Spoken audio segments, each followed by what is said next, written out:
नमस्कार प्यारे दोस्तों, कैसे हैं आप सभी। स्वागत है आपका अपने चैनल क्रॉस स्टडी में। जैसे कि आप जानते थे कि हमने इससे पहले भाग में ये चतुर्भुज का दूसरा पार्ट है और इससे पहले पार्ट में हमने चतुर्भुज के 3 टाइप पढ़े थे, जिसमें आयत पढ़ लिया था, वर्ग पढ़ लिया था और समांतर चतुर्भुज पढ़ लिया था।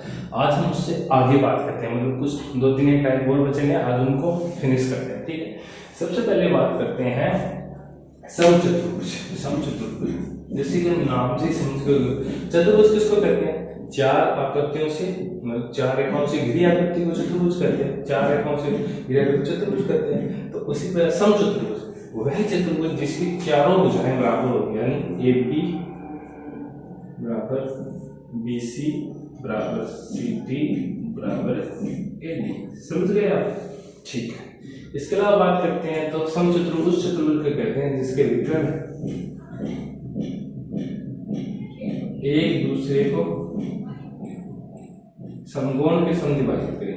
ठीक है, मतलब इसको O मान लेते हैं, मतलब एक दूसरे को समकोण के समद्विभाजित करते हैं। इसके अलावा बात करते हैं तो जितनी OA होगी उतनी OB होगी, उतनी OC होगी और उतनी OD होगी। ठीक है, तो क्या होगा कि जितनी ये होगी एक दूसरे, मतलब दोनों विकर्ण एक दूसरे को समकोण पे समद्विभाजित करते हैं। यहाँ पे समद्विभाजित क्या, तो जितनी ये होगी उतनी ये होगी, जितनी ये होगी उतनी ये होगी, मतलब ये सारी बराबर होगी। ठीक है, इसके अलावा बात करते हैं तो अब इनकी रेखाओं की बात करते हैं। तो जैसे कि आप जानते हो ये भी रेखा ऐसे निकल रही और सीधी भी ऐसे निकल रही, क्योंकि ये जब बराबर है, इनकी बीच की दूरियां बराबर है, तो ये भी समांतर होगी सीधी के, मतलब AB समांतर CD के। ठीक है, उसी तरह बात करते हैं तो ये AB समांतर है BC के। समझ गए आप? ये रेखा इसके समांतर है, ये रेखा इसके समांतर है, मतलब आमने सामने की भुजाएं आपस में समांतर होती है। ठीक है, इसके अलावा बात करते हैं इसके परिमाप की। परिमाप जैसे मैंने आपको पहले ही बताया, चारों भुजाओं का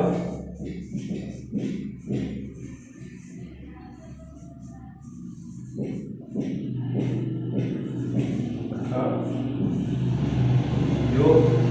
ठीक है, इसके अलावा बात करते हैं तो इसके क्षेत्रफल बहुत इजी है, नॉर्मली बहुत जगह पूछा जाता है। इसका क्षेत्रफल लगभग अपन एग्जाम देते हैं, एग्जाम में या फिर हम प्रैक्टिस करते हैं तो इससे रिलेटेड क्षेत्रफल भी बहुत आते हैं, जिसमें इसके दोनों विकर्ण दे दी जाते हैं या फिर 2 भुजाएं दी जाती है, इसका क्षेत्रफल बोलते हैं। तो क्षेत्रफल करना कुछ नहीं है, क्षेत्रफल बराबर 1/2 इंटू विकर्णों का गुणनफल। बस इतना ही है इस त्रिभुज में, मतलब इसके विकर्णों का गुणनफल बाय मल्टीप्लाई 1/2 इसका क्षेत्रफल होगा। ठीक है, आप सुनिए, एक बार फिर रिवाइज कर लेते हैं। एक ऐसा 4 भुजाओं से घिरी आकृति जिसकी आमने सामने की भुजाएं समांतर हो, चारों भुजाएं बराबर हो, जिसके विकर्ण एक दूसरे को समकोण में समद्विभाजित करें। ठीक है, उसको हम समचतुर्भुज कहते हैं। उसका परिमाप होता है चारों भुजाओं का योग, क्षेत्रफल होता है 1/2 इंटू विकर्णों का गुणनफल। अब कभी कभी कुछ लोग बोलते हैं कि विकर्ण बाय द नहीं थी हो, तो आप एक चीज देखो, विकर्ण ये तो है, ठीक है, ये इसका कर्ण हो जाएगा, ये इसका आधार हो जाएगा, ये इसका लंब हो जाएगा। क्यों नहीं निकलेगा? समकोण पे है, समकोण त्रिभुज बन जाएगा पाइथागोरस थ्योरम से। फिर इसकी एक भुजा एक विकर्ण की दिया तो दूसरी निकल जाएगी, कोई दिक्कत है? चलो अब नेक्स्ट बात करते हैं हम समलंब चतुर्भुज। इसके नाम से और इसकी आकृति में थोड़ा सा फर्क है, बस थोड़ा सा समझने की बात होती है। इसे क्या कहते हैं? 4 भुजाओं से घिरी हुई एक ऐसी आकृति, मतलब 4 भुजाओं से घिरी हुई एक ऐसी आकृति जिसकी 2 भुजाएं आपस में समांतर हो, जैसे कि बात करते हैं ये भुजा, इसका नाम करते हैं हम लोग A B C D। मतलब इस 4 भुजाओं से घिरी हुई एक ऐसी आकृति जिसकी, मैं फिर से बोल रहा हूं, जिसकी 2 भुजाएं आपस में समांतर हो। ठीक है, जैसे AB BC के समांतर है तो क्या हुआ? एडी समांतर बीसी, ठीक है। अब ये दोनों समांतर है, ये दोनों समांतर है, तो इनके बीच में कुछ डिस्टेंस मतलब सॉरी दूरी भी होगी, तो इसकी बात करते हैं हम, ये होगी इसकी बीच की दूरी। अब दोनों रेखाएं समांतर है, तो यहाँ पे दूरी निकालो, चाहे यहाँ पे निकालो, चाहे यहाँ पे निकालो, दूरियां समान होगी, कोई दिक्कत। चलो आगे बात करते हैं। तो इसमें हम बात करते हैं, आगे बात करते हैं, तो इसमें परिमाप की, परिमाप वही चारों भुजाओं का योग।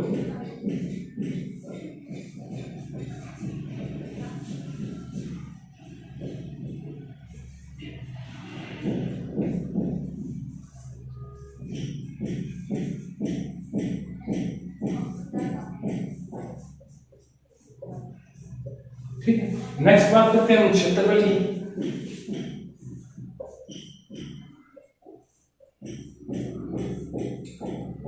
एक बटा दो इंटू समांतर भुजाओं का योग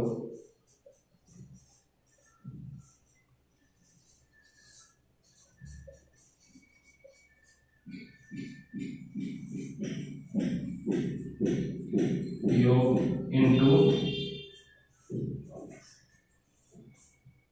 ऊंचाई। क्या निकला समूह चतुर्भुज का? एक बटा दो समांतर भुजाओं का योग इंटू ऊंचाई। मतलब एक बटा दो को हम अगर इन समांतर भुजाओं को जोड़ दें तो उसको हम हाइट से मल्टीप्लाई कर देते हैं, ठीक है। इसके अलावा बात करते हैं, इसको मैं एक बार मिटा देता हूं, अगली बार बात करते हैं हम।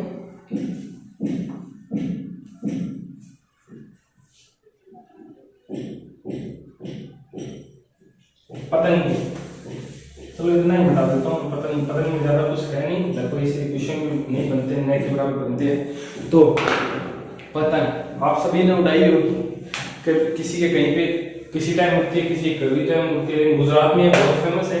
इसमें हम बात करते हैं पतंग। पतंग क्या होता है कि एक अजीब सी शेप होती है, इसमें न तो दोनों भुजाएं चारों भुजाएं बराबर होती है, न चारों अलग अलग होती है, थोड़ा अलग होता है।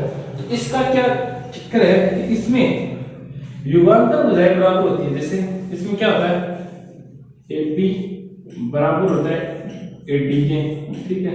उसके बाद BC बराबर होता है CD के, या फिर ऐसे ऐसे समझ लो कि युगांतर भुजाओं का योग बराबर होता है। युगांतर नहीं समझा, जोड़ा, इस भुजा का योग इस और इस भुजा के योग के बराबर होता है। युगांतर भुजाओं का मतलब यही होता है कि इस और इस भुजा का योग इन दोनों भुजाओं के बराबर होता है, ठीक है।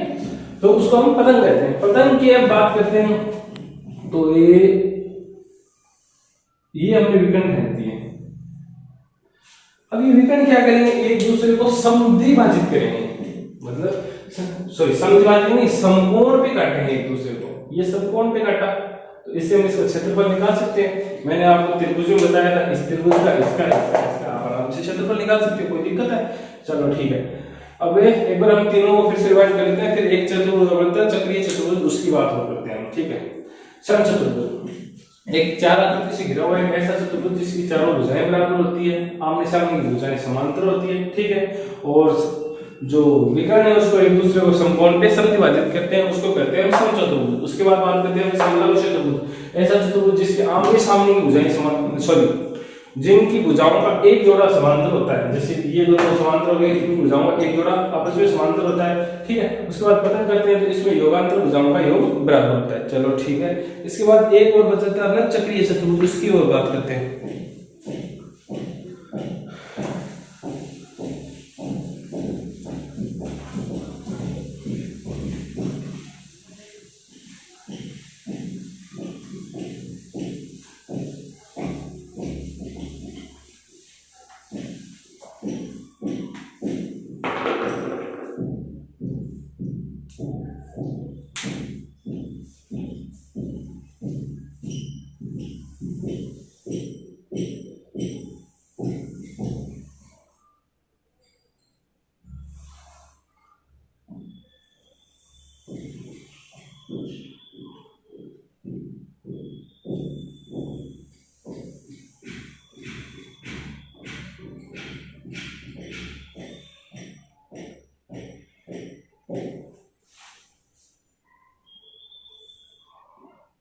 चक्रीय चतुर्भुज। ठीक है, चक्रीय चतुर्भुज का मतलब वो होता है कि ऐसा चारों आकृति से घिरी हुई एक ऐसी आकृति जिसके चारों कोने एक वर्ग की परिधि पर हो, मतलब चारों कोने वर्ग की परिधि पर हो।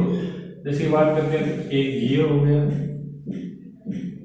एक ये हो गया, ठीक है, एक ये हो गया, ये हो गया, एक ऐसा चतुर्भुज, ठीक है, समझिए आप, एक ऐसा चतुर्भुज जिसके चारों कोने एक सर्कल की परिधि हो। ठीक है, अब इसमें बात करते हैं तो जानने लायक सिर्फ एक ही बात होती है कि इसके आमने सामने एक कोण, ये कोण, इन दोनों कोणों का योग 180 डिग्री होता है, ए बी सी डी, अर्थात कोण ए प्लस कोण ए और कोण सी बराबर 180 डिग्री और कोण बी प्लस कोण डी बराबर 180 डिग्री। ठीक है, तो ऐसा चतुर्भुज जिसके चारों शीर्ष या फिर चारों कोने एक वर्ग की परिधि पर हो और इसके आमने सामने के जो कोण होते हैं उनका योग 180 डिग्री होता है। तो दोस्तों, इसी के साथ अपना चतुर्भुज का टॉपिक समाप्त होता है। अगला आपको कौन सा टॉपिक चाहिए तो हमें कमेंट में जरूर बताएं, अब आगे दीजिए, और अगर कंटेंट अच्छा लगा तो लाइक और शेयर जरूर करें। ठीक है, जय हिंद, जय भारत।